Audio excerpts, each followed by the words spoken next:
has a population of about 400 persons per square kilometer, has a municipal corporation, municipal board, municipal council, or the Nagar Panchayat. Now, any area which meets the above four requirements as per 2011 census is town. It can be a statutory town or a non-statutory town. Non means when it doesn't have any of the three, that's municipal corporation, municipal council, or Nagar Panchayat. Now, census also has classified towns on the basis of the population size. We have class 1 towns, which is about 1 lakh plus, class 2 towns, which is 50,000 to 1 lakh, class 3 towns, which is 20,000 to 50,000, class 4 is 10,000 to 20,000, class 5 is 5,000 to 10,000. Now you look here again, class 6 towns, which should not have been declared as a town as per the prescribed definition of prescribed parameters. But census has done it, and they have introduced another classification of class 6 towns, which are small towns with less than 5,000 population. I'll try to gallop as fast as I can so that I cover my entire presentation in the limited time that I have. And you have time. I have. Okay, thank you very much indeed. Thank you. I won't be able to speak about it. Urban population again is about 377.1 million, and urbanization rate is 31.6%. So approximately 1/3 of the population lives in urban area. The decadal growth rate of urban area, that means last 10 years, the increase has been at the rate of 31, I mean not the increase, the actual increase value is 31.8%. Now, decadal increase, the number of urban areas is more, because more and more urban areas have sprung up during the last 10 years. It is estimated by McKinsey, a leading consultant on macroeconomic development, that India by 2030 will have 40% of population living in urban areas, whether we like it or not. Then, if you look to the classification, I think I'll skip this slide because I think it's taken another one. Yeah, that will give you that. Now, if you look to these figures or the bar diagram, there's an increase of number of towns class-wise, right from class 1 to class 2 to class 3 and 4. And just see that in the middle, where you have class 3 towns, which is basically 20,000 to 50,000, there's a substantial increase in the number. So is the case with the other smaller towns. Population, if we look to the next, that is the maroon, chocolate color by bar diagram. Here the population figure also increased considerably. There's one thing interesting to note about this. The class 1 cities are all cities which are above 1 lakh. But we have cities between 1 lakh to 10 lakhs and 10 lakhs to 1 crore and 1 crore plus. Now if we take 1 crore plus first, it is the mega 3 cities which are Bombay, and now Mumbai and Delhi, Calcutta. Now these cities have remained as mega cities, and there has been no addition to the list of mega cities in 2011, despite the 10-year gap between 2001 to 2011. Why? The reason is that these cities are super saturated. The urban infrastructure has reached its limit, and it is not possible for the city to take on additional number of people. So their decadal growth also has remained much less than the other smaller cities. Then I go to the next one.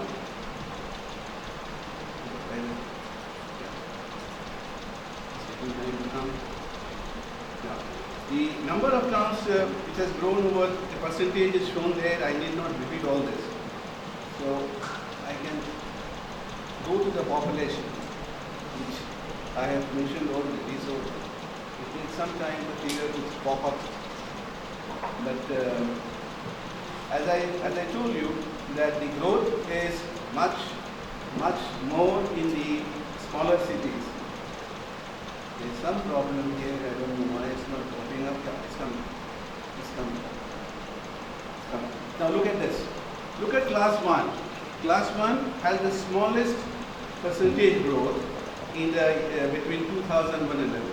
And these are our major cities which we are saying are the mega cities, the metropolitan cities and large cities. The biggest, surprisingly, is the class 6 town, which we are questioning the need for it as 180% growth. It is unbelievable, incredible, but it is a matter of fact. And there are reasons for this, which I will tell you later. But let me first finish the comparison. And the comparison says that class 2 has done okay, I should say. Class 3 has also increased a bit. But class 5 and class 6. Now, these are very small towns, 5,000 to 10,000 is class 5 and less than 5,000 is. These are basically outgrowths of the cities. Because when you do not, suppose if you are living in, say, Calcutta, and if you do not have land available for your own accommodation, the next course of action is to go to the nearest place. So that is how this road takes place. And when the census people come, they find that the 3 criteria is being met. So they do classify as towns, so these are all non-statutory towns because they do not have Nagar Panchayats or municipal council or municipal corporation. So the lesson that we can draw from here, that in times to come, what is going to happen is that you will have more people coming to the smaller cities for reason number 1, availability of the land, number 2, the cost of labor, number 3, since it's going to be a new area, the opportunities for construction workers, engineers and others. So it's going to become another sort of urban area in maybe in 2021. Now this is already I have covered, I need not. Now after having given you a picture, overview of what is urbanization, the urban areas and all that, urban area is sustained by urban infrastructure. Now I have confined myself only to the physical infrastructure for the reason that maybe the other speakers will talk about social infrastructure of education, healthcare and other matters. So it will be a duplication and unnecessary wastage of your time. So I have confined myself only to this. Now look at the basic infrastructure, water supply. If you look at the figure, you will be shocked to see that about 30% of the people do not have any source of water. In the cities, forget about rural areas, they are already deprived people. But even in the big cities, you have pockets where there is no water supply at all. No water source, not even pond, not even tank, not even well. Because this talks about the coverage, it doesn't say about the piped water. The next is piped water. It's only 50%. Half of the population gets. It's a pan-India situation. I'm not talking of a particular city. It's a pan-India situation where half of the population has no piped water supply. If you do not have piped water supply, you can't have the proper underground sewage system because it needs a minimum sort of velocity of water to throw away the waste to the appropriate places. Next is the supply hours.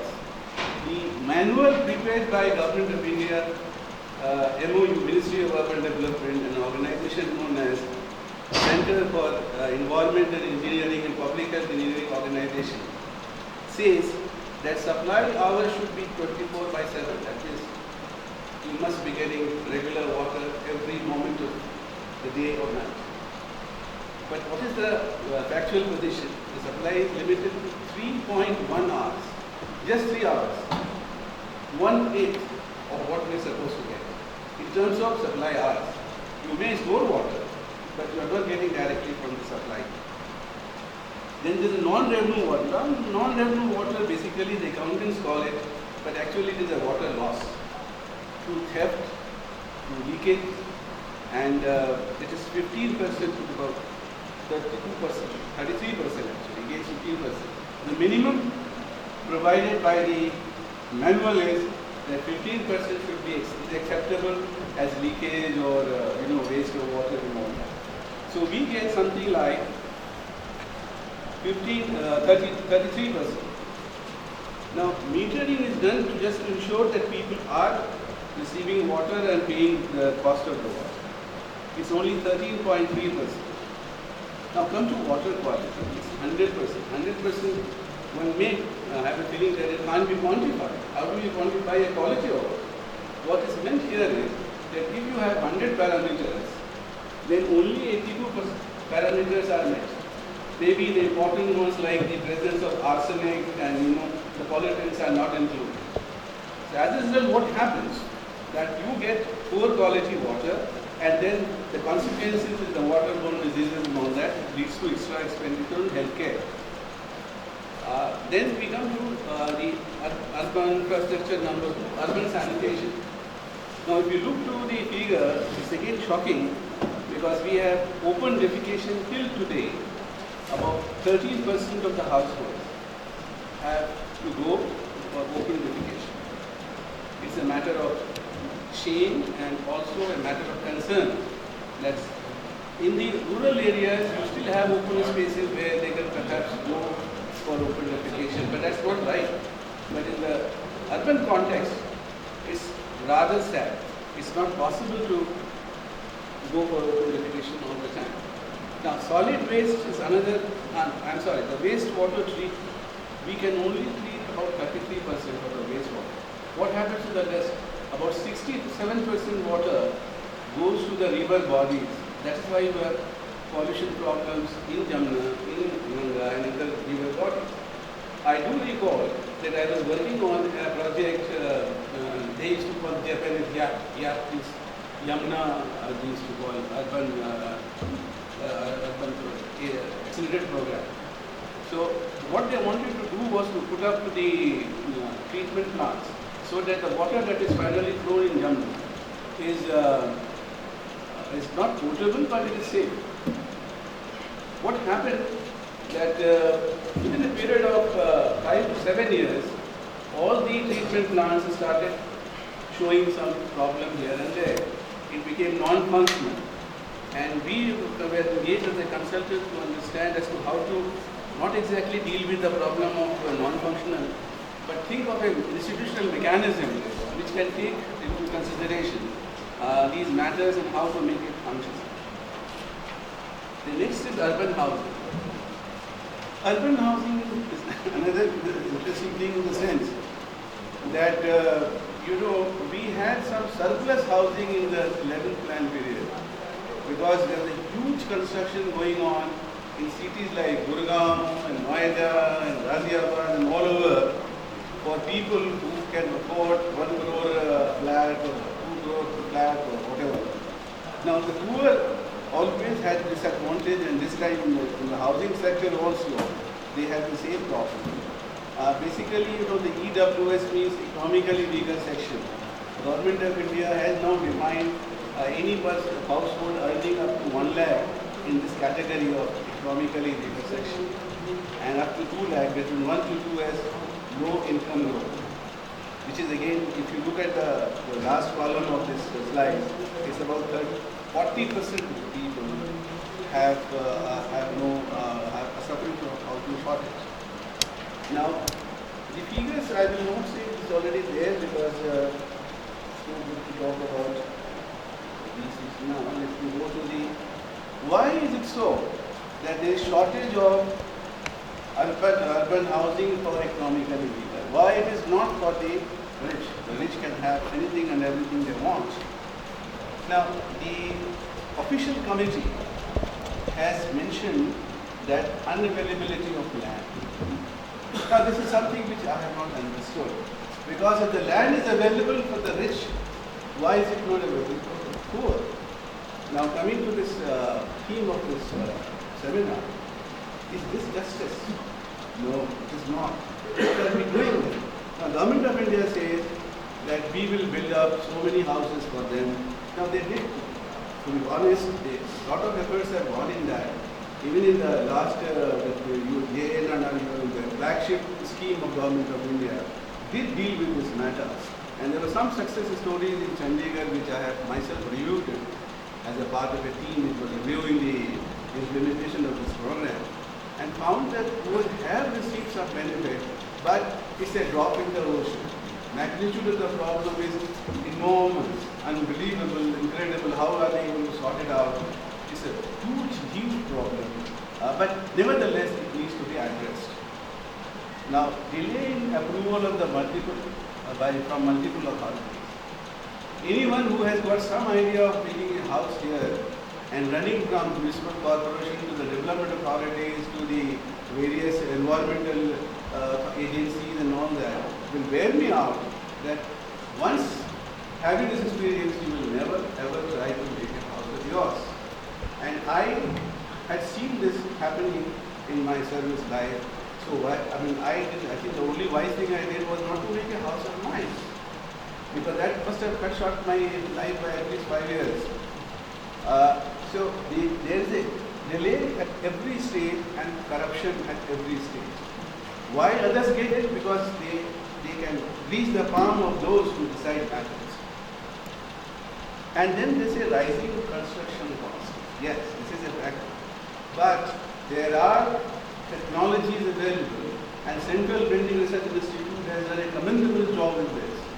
And I have myself been instrumental in translating those in one of the projects in the place where I was working.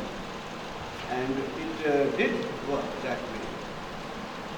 I would like to just mention a small incident about availability of land. We had a problem in Shillong, where I was working, that we had a large number of cleaning staff who used to be known as sweepers there, but it's not the right word according to me, and they had no place to stay. We tried to acquire land. Nobody was willing to sell land for sweepers colony. And from the various commissions, because there was SC also, the SC commission also pulled us up.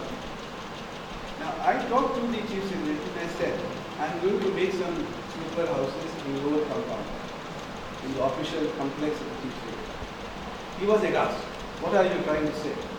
I said, if you do not allow me to make, where the hell I make? Where the hell I make? After all, they are human beings like us. They are doing a good job. And they are the ones who are doing the job right through, from morning to evening. And we can't provide a shelter. He was slightly convinced. Then I again met him and said, sir, my contractors are there. My technology is ready, my cements are there. He said, "Acha, ek bana ke do." He was kind enough. So Mr. Sinha said, "Ek bana ke do." So we made one. And then I said, sir, the next one will be the chief minister's bungalow, behind his bungalow. He said, you are going to kill me. I said, no, sir.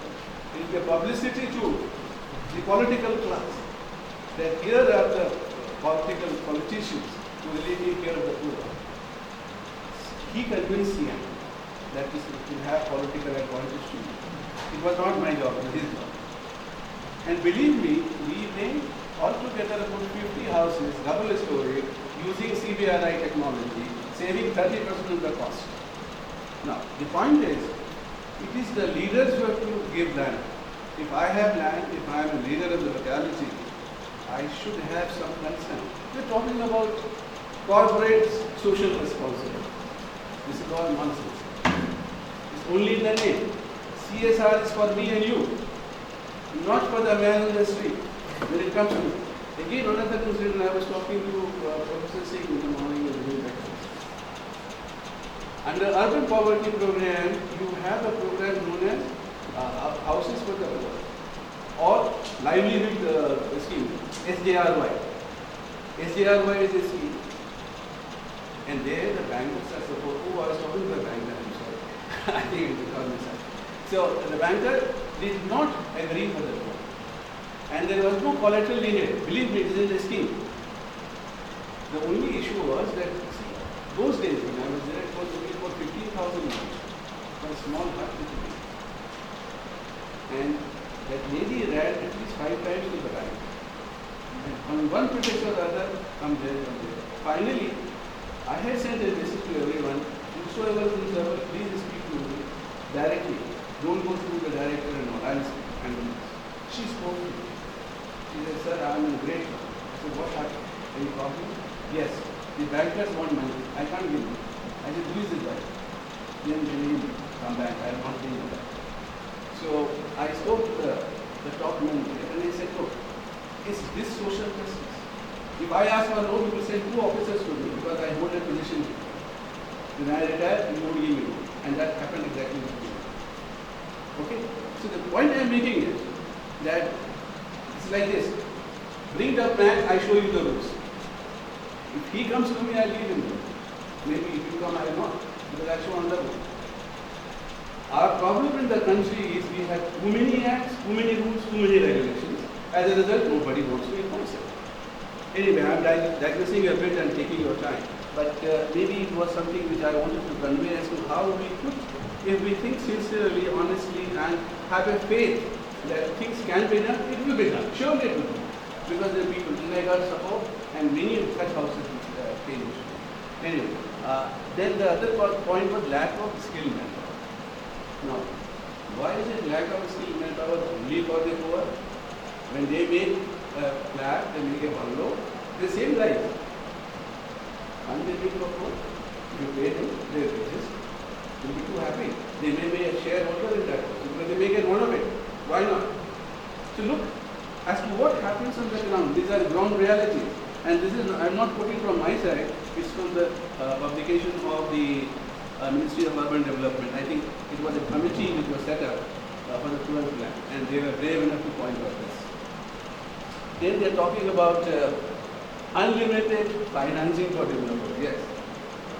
Developers can get, Meghalya has taken how many crores? 9,000 crores. Then we have so many cases, not one, why Meghalya? So many Meghalyas are there. But when you go for any project for poor, sorry, rules do not follow us. Then archaic government laws and unclear guidelines. Oh, we are very good confusing people. But they are notwithstanding this fact, this is this. See, if you read it, it's very interesting. Towards the end of the day, you said, oh, where are we? What am I doing? Nothing. So anyway, confusion is there in the guidelines, also in the rules and regulations. And then tax regime is always instituted. But they end here. I begin from here. Above all, no political will. No political will. Because if you provide everything, what are they going to do next 5 years? Next election. So let it remain there. Always, every time that we face election, we go and say the same thing. We will make houses for you, you will be comfortable, no issue. Then bureaucratic, and I was a bureaucrat, a technocrat, I know. The lethargy and very little accountability. There was a friend of mine, he told me once, in the evening, when he came, sir, I have made kuch nahi kiya. Maine jalebi banai. What is this? In all the files, he went on making queries. Then there was another person in the Ministry of Home Affairs. She said, I was very angry today, so I sent all the files back after 7 days. So this is how we try to delay action. They are scared of being taken into some kind of task for this that will punish. No, nobody is punished for doing anything good. Nobody has been punished. Believe me. I mean, many friends of mine, many colleagues of mine who said, we did it, and nothing happened. In good faith. I mean, I know cases. I don't want to point about myself, but I was involved in any way. But project was sanctioned. Without sanction, I went ahead. Because I felt that the money is going to lapse. It should be used for construction of houses. We did it in 4.5 months instead of 4 years. It was day and night, 24/7 work. All of us, my team was excellent. They did it. I didn't do it. I only said, please do this, please do that. They were excellent people and they did that. They all speak for them, but take no further action. This is the fact of it. Ask anybody, poor are not doing. But it is the middle class which has always exploited the situation. You know, all these years, the passengers traveling by third class, ordinary without AC, were supporting the comfort travel in AC1 and AC2. It is known to everyone. How they support you? Because 75 berths are there in the ordinary retail, and you take 5 single, that class 1A, they call it, 5 or 6. So you are transporting 6 people at the cost of 75 people. Is this social justice? That's the question that we need to address ourselves and try to find solutions. Then the schemes are implemented in an ad hoc manner without any involvement of the client. I don't know if there's any architect sitting here, because any architect, if you ask him, he say, where's my client? I want to know what he wants. Have you ever asked a poor man, he doesn't want a Taj Mahal. He wants a simple shelter, a permanent shelter, which can involve his own and his machinery, but that's not the issue. Can I go further up now? Oh, again some kind of, no, I don't know, sorry. Yeah. Urban transport is another infrastructure. Everybody says, too much of congestion. Lucknow wasn't like this earlier. I also said this yesterday. So, go to any city in the country, what you find is absolute chaos. Chaos of transportation, chaos of health solution, all that. I'll come to that later. But let me talk about urban transport. The reasons are there, very simple. I don't know whether I should read it out or leave it to you to read it. And the only thing I'll say, that we planners have been very unjust to the people, including myself perhaps, that we always thought of flyovers, always thought of traffic signals. We never thought that there are other means of transportation which do not impair your environment, but at the same time they provide you the safe, your own transport, private transport. We did not do that. That means the good old days, again we are old so we talk about only good old days, as if nothing was bad in those days. It's not right. There are many things that are bad in those days. So, we used to walk. I remember walking to school. I'm sure you must be doing the same thing. Or cycle. Or public transport like tramways and buses. But what has happened afterwards that I think the government fell into the trap of the big auto firms, the Birlas and the Tatas and the Premier League, the 3 people. It's a matter of daily regret. The other day I heard Mr. Bajaj talking about he in his own days wanted for a Lamberta or Vespa, they used to call it, 11,000 rupees in advance. What sort of advance is this?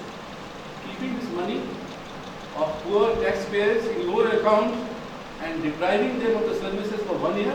Is this justice? What is this? But we went on, Arey bhaiya hamara registry kara hua. And now they are talking about, thanks to 1991, that these things are over now. Transport planning is heavily focused on private and personal transport. Increasing trend of private mode of transport, both 2 and 3 years, you will see in the reports. It has come up so high. It's also in my own application somewhere. Then capital intensive investments are very high capital. And above, poor driving habits. It's my way or highway. I will not budge an inch. Come on. No, that is how accidents take place. That is how we have congestion. The roads are narrow, maybe in some places, but not everywhere. Even the wide road, you see somebody is moving this way, somebody is moving this way, causing. So poor driving habits is one of the reasons for the congestion that we have. And then our traffic personnel are not trained. Like any other department, any agency, the police also has this problem. They just say this way, that way, but not knowing what is to be done. And then corruption of issue of driving license. Nowadays it's become slightly difficult because they want the fingerprints. Otherwise you are here and get the thing from anywhere in the country.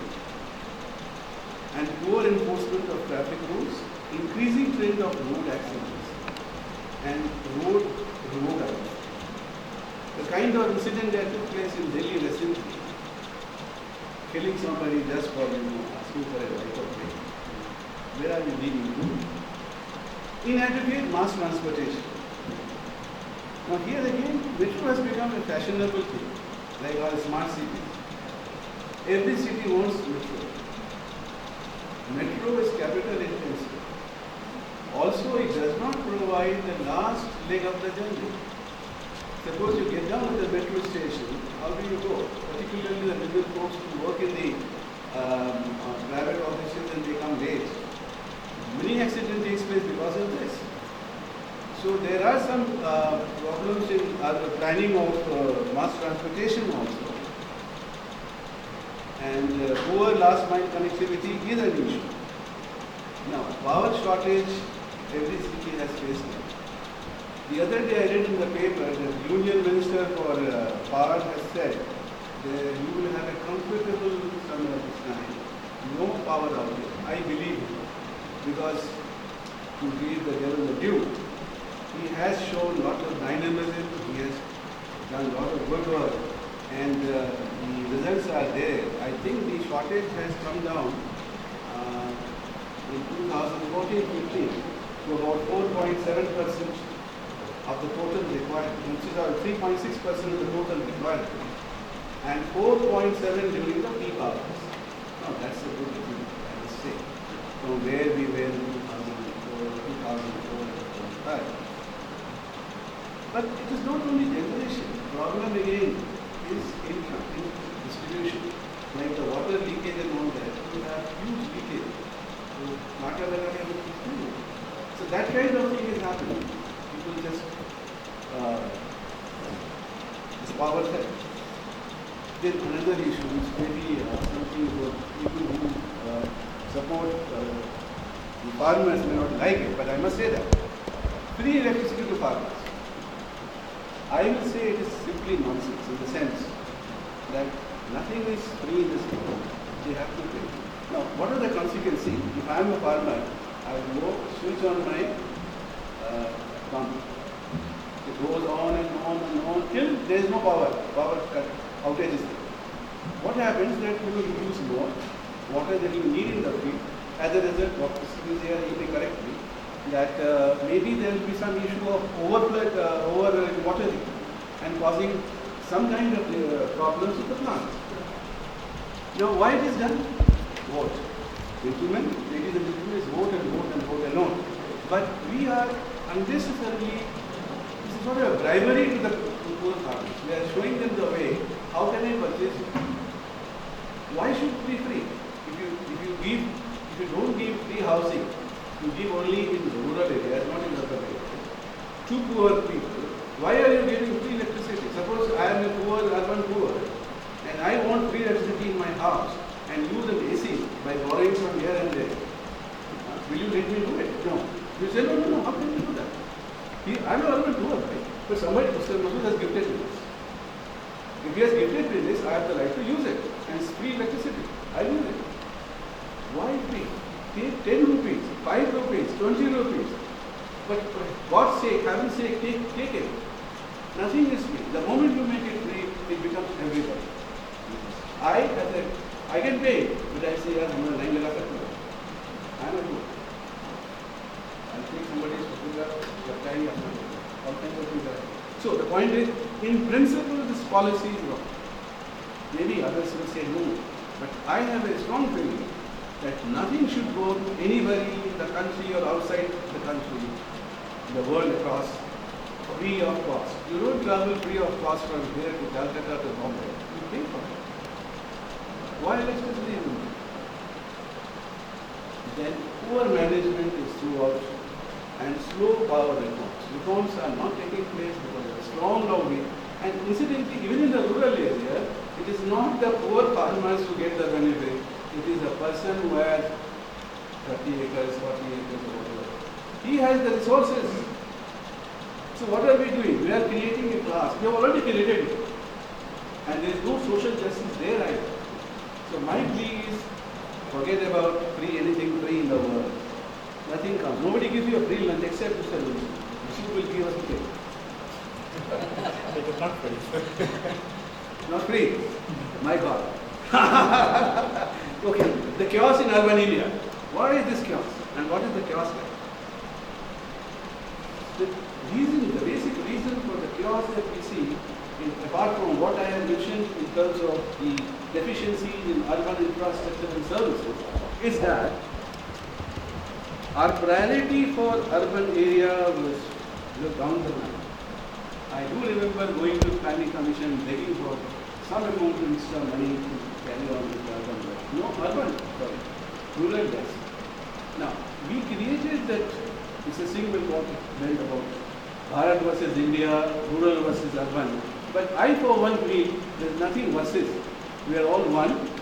We happen to live in this place, which is a urban area, or we happen to live in a rural area, which is a place.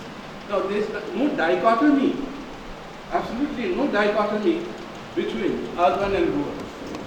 We live in human settlements and we should plan human settlements and not rural and urban areas. If it has to be smart, let us be smart human settlements and not smart cities or smart villages or rural areas. That's the thing that I want to bring to you about this first point on the urban class. A comprehensive view on urban was made in 1986 when the famous, world famous I should say, Charles Fourier, who is one of the finest architects we have in India, from Goa. I happened to have some interaction with him, I do recall. He was the chairperson of this first urban commission, National Urban Commission in 1986, and they produced a report, and he was ably supported by one of the seasoned administrator at that time, Mr. M.N. Bush, who had done a lot of good work in urbanization and written a lot of books also on urban development. And what they said, the inadequacy of investment in urban areas is going to create havoc in this country, which we are seeing today. And then they said, look, after studying so many documents and meeting so many people, they made a suggestion. Picked up 329 GEM, they call it GEM, generator of economic momentum. And they said, please invest at least 4% of GDP in these 329 cities way back in 1988. The government accepted that proposal, that report. And there were a lot of deliberation at various levels, It happened at the local level, at the state level, at the national level, and all, but everybody said it's a good idea, good idea. 89, the government failed. It was put in the back burner. It is still in the back burner. Mercifully, in 2005, the then government of India said we should have something for urban areas in view of the poor urban infrastructure. And they had they call it a flagship scheme of JNRU, Urban Renewal Program. There they invested about 1 lakh crore in 63 cities for urban development and urban infrastructure. What was that? This also I was lucky as to review this with one of the another journalists. And then we found that the utilization of fund was very small.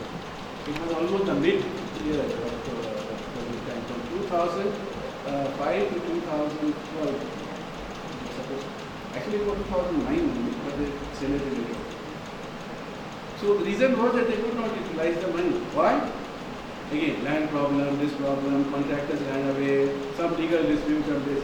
So the point is, despite the availability of money or fund, we could not do much. Then after that, we have got now the thing that the smart city which I will talk to you later on. Am I on time? Or yes? Please go on. Go on. Can you give me a line? Urban planning also had some drawbacks. Urban planning also had some drawbacks in the sense that it was centered on two things, land use planning and zoning. This is borrowed from America and United Kingdom. I can understand United Kingdom because we all study the same laws which were which in fact was enacted later on, but in the same British laws. And most of our senior planners at that time were trained in UK universities. But UK is brilliant in the sense that they changed the concept totally themselves, but went on telling others to follow this. Now, what is the land use plan? Can I take a minute of this? Land use planning is that you have a city to be planned, whether existing or the new ones. You make a projection that how the city will grow in terms of population in another 20-25 years. That's the horizon period. And then you work out the different activities that the city will take. If it's going to be a commercial city, it has different things. And then you say, the urban area, housing will be here, commercial will be here, industry will be this kind of thing. And zoning means you stick to that. So if you have a house, if you want to open a small shop, you can. People's participation too little and not at all stages of not at all stages of planning process. As I said, if you are a client, you always discuss at every stage. But you are making for people and there is no consultation. The only consultation is after the plan is prepared, then it's put up in the notice board and nobody understands what is there. So hardly you get any response from the people. As a result, the plans are prepared by the planners, whatever they feel is good for the city, they do it, which may or may not be planned. Implementation has always been tardy and patchy. Political interference in enforcement of zoning, regulations and development. Now why this unauthorized construction? We are there, nothing more. So there are cases where court has issued orders, and believe me, in Patna I have seen 3 floors to be demolished of a complex. So many months have gone. Finally they went to Supreme Court. Supreme Court was demolished. Till today it has not been demolished. They are not even scared of the courts now. It's really something to worry. Master plan did not give adequate attention to the urban poor, which is always there. Their livelihood issues and their social needs. So it remained where it was. Slums, why do the slums? The chairperson has mentioned about the slums. There should not be any slum in the city. Why slums? Why? People are coming, now you must have seen in the TV and the newspaper that many people are leaving their villages and coming to they don't know where to go, some urban area. At least they will have some job and some place, not place, they sleep on the pavement. So, this is a pull, not pull of the city, but push from the village. Because we have too many people depending on agriculture. The agriculture has undergone some kind of transformation, where machineries are being used, and perhaps the main power, I would say perhaps because I am not an expert in agriculture, so it's happening like that. And slums are the places where even the goat would not like to sleep. There is no sanitation, no water, no drainage, no power supply. Because if they are identified slums, there are categories also. Notified, yes you will get. Authorized, yes you will get. Unidentified, no, nothing will happen. As if it do not exist. Then I think I will skip this and move further down. Urban infrastructure laid in the cities gets strained in short time due to increase in population. These are all the reasons why it happens. I think maybe it's not so important. I will go further down. Yeah, let's come to urban management. What is happening in urban areas? We have a municipal corporation, then we have a development authority.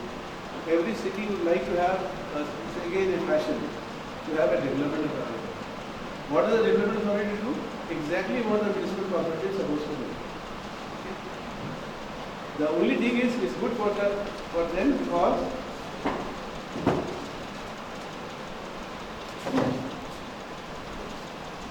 it's good for them because they are not elected people, and not being elected they are answerable to them only, to the government only, and not to the people of the city. So there are many agencies coming up. It includes slum and housing boards, water and sewerage board. There are so many boards I did not read it. It's all there in the paper as well as it's put up in the slide. And then lack of coordination between various agencies. Now, if you happen to see a road is made, after a week or so, somebody will come dig up the road. Why? I am laying the pipeline, water pipeline. Okay, fine. And after 1 week, another guy comes and I am laying the power line. Sanitation line goes on, and the road which was made becomes again a road which was as if made 10 years ago. So coordination is not there. Just because we have so many agencies, each are sovereign as I call it. Each feels that I am sovereign. I need not talk to you because I have been authorized by the government or by a state legislation that I have to do this. So lack of coordination is another important thing that happens here. Because of this we have a problem. Now come to urban governance. I am trying to shorten as much as I can. There is a constitutional provision for the urban local bodies and also for the rural bodies, local bodies under the 74th and 73rd Amendment of the Constitution, which provides for all the powers and functions and the manpower to the urban local bodies. It has happened only on paper, just to meet the requirement of release of funds for the JNNRUM scheme. In most of the cases, it is only on paper. Some states have definitely implemented it. I will not say in all, but some states have implemented it. And wherever it is implemented, they have done a good job. Why they do it? Because the state government does not want to shed power. Who wants to shed power? Nobody. If I have powers, why should I give it to you? So the state government wants more power delegated from central government, but in turn they don't want to pass it down to the urban local body because they say urban local bodies are too weak. So we have to have another organization. Now they do not have great manpower. My question is that if new bodies or agencies which are directly appointed and answerable to government have the manpower, they get the manpower from where? They either directly recruit or take people under deputation. Why can't it happen in an urban local body? Why are you taking them by something like outcast or cast away from the urban scene? Why? These are the problems which has made these municipal boards lazy, lethargic, not answerable. The other thing is the legacy of the British. We have a municipal commissioner. He is not answerable to mayor, the duly elected person. Now either you believe in democracy or you believe in autocracy. Why make a tamasha? You have constitutional provision, you are not doing it. So what you have done? You have a municipal commissioner. There was a lot of tagawa last few years in one city where the municipal commissioner did not agree to what the chair was saying. I don't know who was right or wrong, but the fact remains that all development works were suspended for about a year or so. Finally, he was moved. So the point is, this legacy of having a commissioner from the government is the British legacy. They wanted input from the commissioner directly to them, bypassing the elected board. But this led to one thing, creation of urban local bodies. It produced all our stalwarts of Beta movement, right from Meghalya and Panditji, they were all they were all chairperson of the municipal corporation or the mayor of the municipal corporation. Subhash Chandra Bose had another unique thing. He was both the municipal commissioner and also the mayor of the municipal. I don't know how it happened because the law, but he was, which is little there. A friend of mine said, he's still there. I think maybe the judicial personalities, eminent personalities who are here, they may be able to explain it. I don't know how it happened. So, now we come to why urban area is necessary evil? I think it is. Because if I ask anybody present here, would you like to stay, maybe I will exempt Mr. Singh who stays in the rural area now, but most of us will say no. Why? My children can't have good education, young couple. Oh, I am old enough, I need medical facilities all the time. So, whether we like it or not, how much we try to support rural areas, urban area is something is going to happen. And it's going to happen in a big way. If you look to the projections made by the UN body of population, it says in the 2014 report that India at the moment is the largest rural area, rural population, but is going to have the largest, one of the largest urban population by 2050. There you are. So whether you like it or not, the issues have to be dealt, and dealt squarely, and dealt in a manner where you include each and every person who has a stake in this. All of us have a stake in the city life. Now, urbanization has led to increase in the, there are studies which have been made in a report, I have taken this table from the statistical portal of the World Bank and picked up only a few cities, few countries, where it says that the urban population, if you look at this, USA has something like 81 and the per capita is 55,200. UK is 43,000. South Korea is 51, has less. Now you can tell me that look, there is no direct relationship. Yes, it is not that A follows this B, no. But there is some relationship, at least I can't explain what it is, but there is a relationship where you see that as the urbanization goes up, you have more and more income being generated. Now, maybe in case of South Korea, they have developed only over last, say, let's say 40, 50 years. South Africa also has more than what India has, because they have 64% of urban population and their per capita is 6,800. China is 54 and 7,400. We are 33% across the world, 31.6 as I said, 1,517. So it shows, it just gives an idea that there is some kind of relationship which increases the income or the GDP and the per capita goes up. And here I have taken in this table the states which are doing well in terms of the per capita. If you look to the Goa, which is number 3 in the terms of ranking of urban population, is number 1 in the ranking in terms of capital generation. But there are some states like Himachal Pradesh and Sikkim, which do have a very small population, urban population, are quite up in the list because of the fact that they have tourism as one of the important economic activity, which attracts a lot of investment and also a lot of income generation. So these are some exceptions.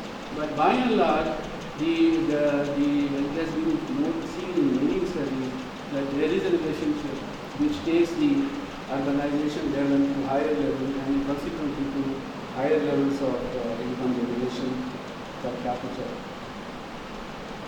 Higher rate of urbanization, India needs cities for higher growth. If you want to grow more in terms of GDP, you need cities, more and more cities.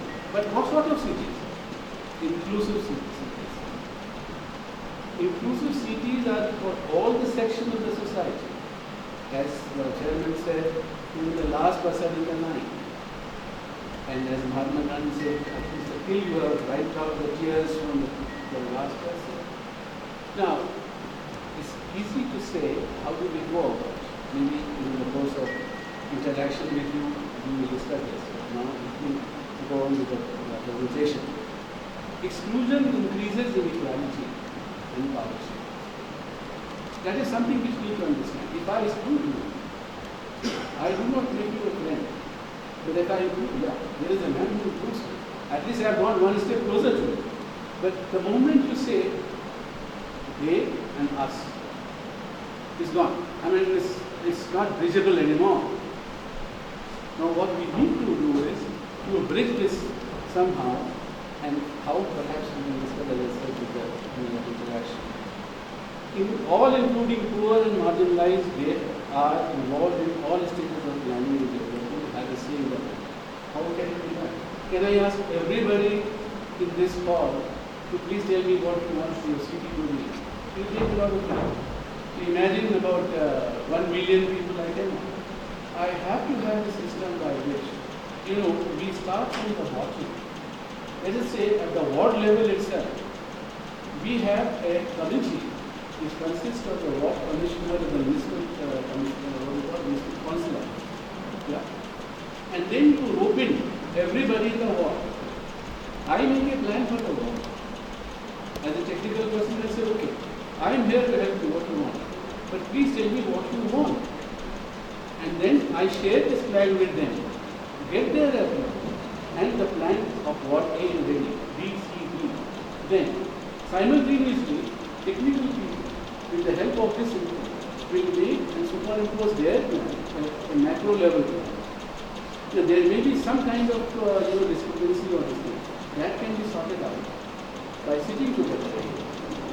Now, there is nothing like sharing and talking and discussing. All matters can be resolved. And it has been seen, we have also done it, and we found it to be very interesting. And normally, all the World Bank projects, ADB projects, any project, DFID project, they will say, people are your masters, and rightly so. Go to them, talk to them, find out what they want, and then accordingly. So, planning has to be in consultation, in proper involvement, not only consultation, I beg your pardon.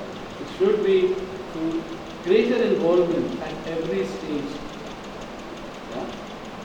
Urban services are delivered to all, including poor, hawkers, domestic health practitioners, disciplines. Why I am saying this? Because they are the enormous amount of workers. In one case I know, in one day, when I went to the office, the consultant, it was in Delhi, I found many people missing. I said, you are coming here or something? No. And what happened? See, people who are staying in that area depend on the maids from the next street, round the street. And today the government and municipal corporation people are coming to dismantle their shelters. And that is why they have not come forward. Now, your one action of taking an inhuman action has not only resulted in creating this rift which you are talking about, but also economic loss, because so many people will not do their job. And the matter got delayed by 1 year. And as we were talking on the way, that if Karina Kapoor does not report for duty, one uses 1 crore. Now they will not be looking 1 crore, but definitely 5,000, 10,000, 20,000, 1 lakh. So the point is, why are you doing that? Now the answer is beautification. In urban planning, there is nothing like beautification. It is the figment of imagination of politicians and bureaucrats. What is needed in urban planning is to provide the basic necessities efficiently 24/7 and also take care that it is all used, everyone to get this. The beauty will come on its own. When you provide open spaces for their recreation, outdoor or indoors, it adds to the beauty. It's not that you make big parks, or I'm not asking a question on anybody here, but general thought that big parks, open spaces, no. It will come automatically because people will take it. The man, when you prepare that ward level plan, they say, I need a place for my children to play. Because a lot of people come by the cars and all that, they may be hit. You don't bother about it. You say, take it, give them the respect. The problem is, we do not want to give respect to anybody else except us. मैं जाऊँगा, heroin दूँगा, ऐसे बोलूँगा. Is this what we should behave as public servants? Never ever. But we do that. We have to see that everybody is giving due regard, due respect, and his views are taken. There should be space for all. Spatial, means space-wise, social, economy.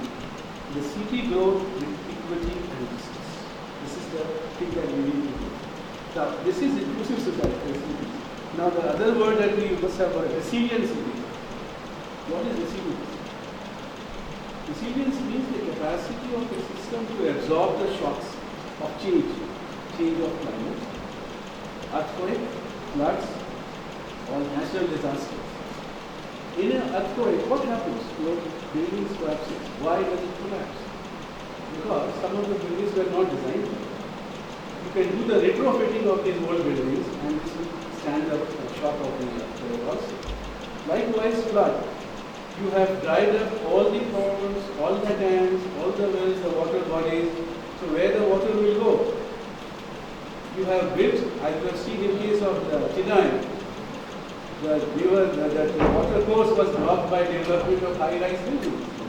If you are bent on destroying yourself, if you want to commit suicide, go ahead, do it. And that's what we are doing. So we are committing suicide in the cities. Our cities will never be what the chairman said, I have seen for control. But every city has a share of slums. Because there is inequality everywhere. Even children are born with different kinds of disabilities. It's not their fault. So right in the beginning, they have this inequality problem. If I was born in Birla as a Birla son, then I would have foolish. I was born with a person who had integrity intact, honesty intact, and there you are. So the question is, inequality begins right from the day one when you are born.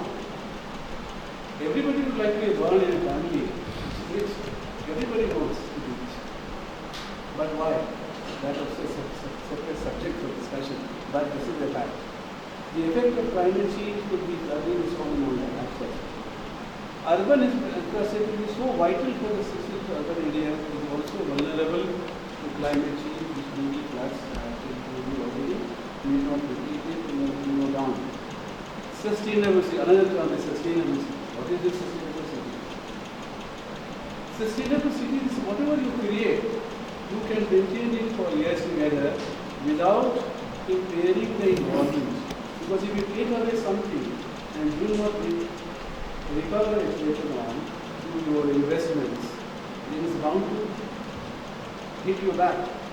So it has to be a holistic sort of planning for all the resources, including human resources, and urban planning not in isolation but in context of the region. That means including the rural areas, bridging the urban and rural planning is one part of our sustainable city. It's not that we want that rural areas to remain where they are and our cities grow with all the magnificent buildings, structures and all. No. It has to be done together. And that is why in the 74th Amendment, we talked about district plans. It will be a physical district plan, not your economic planning that you have in the city area, but where they don't show. In this case, they will show the exact location.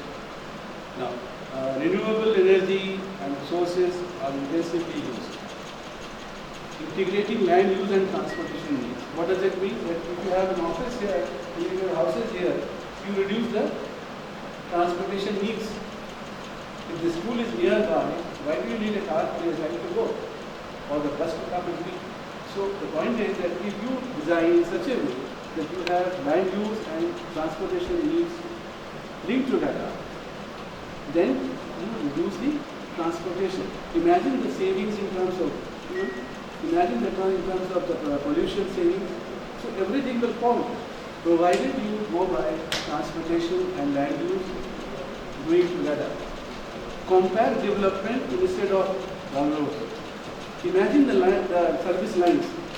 If you have single, which we have, in all government departments you will find there is bungalows. I mean, there were ministers saying that, just now I read, that a 2-acre plot I have as an official residence, but the area of the building is only 3,500. Built up area 3,500, if you buy in that Newton's area, Newton's city as they call it, will be at least 200 crores in that place. Can that person afford it? No, it's free. Coming back to the point I raised earlier, anything free, because it's getting free. You know how much he pays? 500 rupees, 700 rupees. So it's a matter of shame again. Our leaders are enjoying the benefit, our bureaucrats. I mean, I also enjoyed in our service. I had done it. This is a sin which I committed.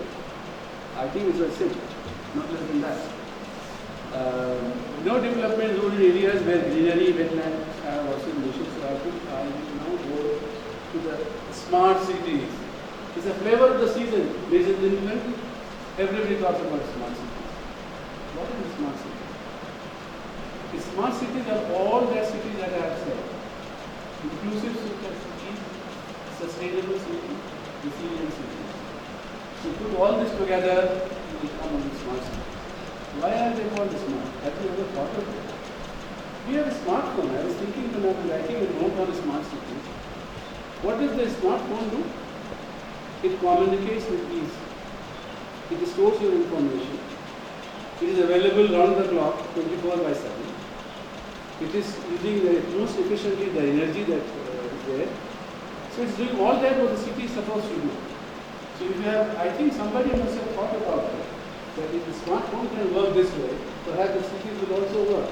So I have written in my note earlier, but please, those who want to read it, please take it with a pinch of salt. This is a figment of my imagination, that perhaps we have borrowed from the smartphone, the smart city, but actually it happened in US only. They did it first. Now, but there's a lot of heavy dependence on the technology. Everything will be technology based. Now, it's all right if we have wherewithal to do it, fine, because technology will do things efficiently, no doubt, particularly IT and ITS. Now, they have proposed 100 smart cities with investment of 48,000 crore per year for 5 years, with equal contribution coming from the state and the ULBs. It will never come. State government will give, but ULBs have no resources. They can't pay their staffs. So how do you expect that 48,000 will be generated from state plus ULB? So it's not going to be a good starter, I think, but nevertheless the concept is good. 20 cities have been selected already in the first phase, and I think I would like to stop this by doing this way and saying that if we are really serious about doing something about our cities, then ladies and gentlemen, we should seriously think about the chaos that we have and how to go about it. Engage each and everybody who can contribute in developing our cities. Perhaps the day will come where we will have smart people living in the smart cities, and not like the people that we see peeing every day in open, defecating in open, and also driving in a manner which is not at all good for the transportation system. Thank you very much indeed, gentlemen.